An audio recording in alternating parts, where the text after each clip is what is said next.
امام حسین رضی اللہ تعالیٰ کو تو دھوکے سے بلایا گیا نا. آپ تو لڑنے تو گئے نہیں تھے. لڑنے کے لیے کون بچوں کو اور فیملی کو لے کے جاتا ہے؟ آپ کو تو باقاعدہ معزز مہمان کے طور پر بلایا گیا تھا کہ حضور آپ آئیں اور آ کر ہمیں بچائیں. ہم یزید کی بیعت نہیں کرنا چاہتے, ہم آپ کی بیعت کرنا چاہتے ہیں. اور آپ پر چونکہ اتنے خطوط آ گئے, اتنی ریکویسٹ آ گئی, کچھ لوگ کہتے نہیں جانا چاہیے تھا. اگر امام حسین نہ جاتے تو وہ کوفے والے قیامت کے دن اللہ کی بارگاہ میں عرض کرتے کہ مولا ہم نے تو امام حسین کو بلایا تھا, وہ نہیں آئے, ہم نے مجبوراً یزید کی بیعت کر لی ان کی ہدایت کے لیے کیونکہ وہ بلا رہے تھے. آپ جاتے اور آپ نے بہت خوبصورت پلان ترتیب دیا, خطوط آ چکے تھے, ایویڈنسز موجود تھے, مگر آپ نے کراس چیک کرنے کے لیے مسلم بن عقیل رضی اللہ تعالیٰ کو بھیجا کہ آپ جائیے, وہاں جا کر پہلے حالات دیکھیے, پھر آپ بتائیں گے تو ہم آ جائیں گے.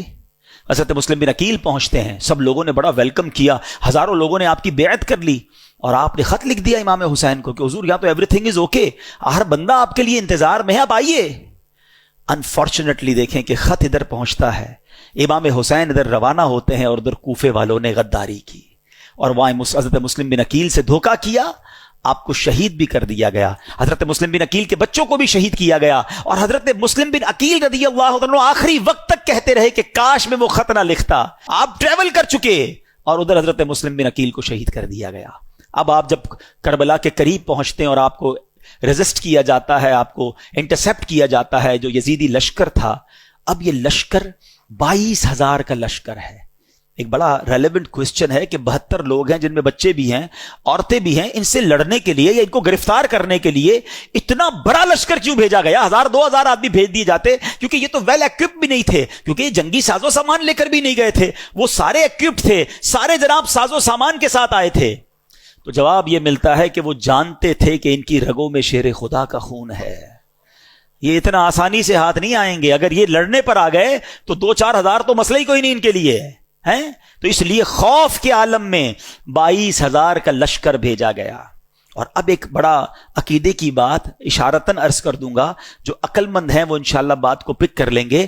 کربلا کے میدان میں بھی نماز ہوتی تھی. ہاں, ادھر والے بھی جو تھے نا وہ نمازی تھے, اذان بھی دیتے تھے, کلمہ بھی پڑھتے تھے, اور نماز کے وقت میں نماز بھی پڑھتے تھے.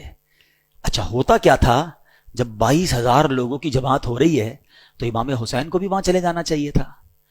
کربلا والے جو تھے, خاندان رسول والے, کہ آپ بھی سب جا کے بڑی جماعت میں پڑھ لیں. لوگ کہتے ہیں نا بڑی جماعت نہیں چھوڑنی چاہیے. تو کربلا کے میدان نے یہ بھی پیغام دے دیا کہ 22,000 کی جماعت الگ ہوتی تھی اور 72 والوں کی جماعت الگ ہوتی تھی.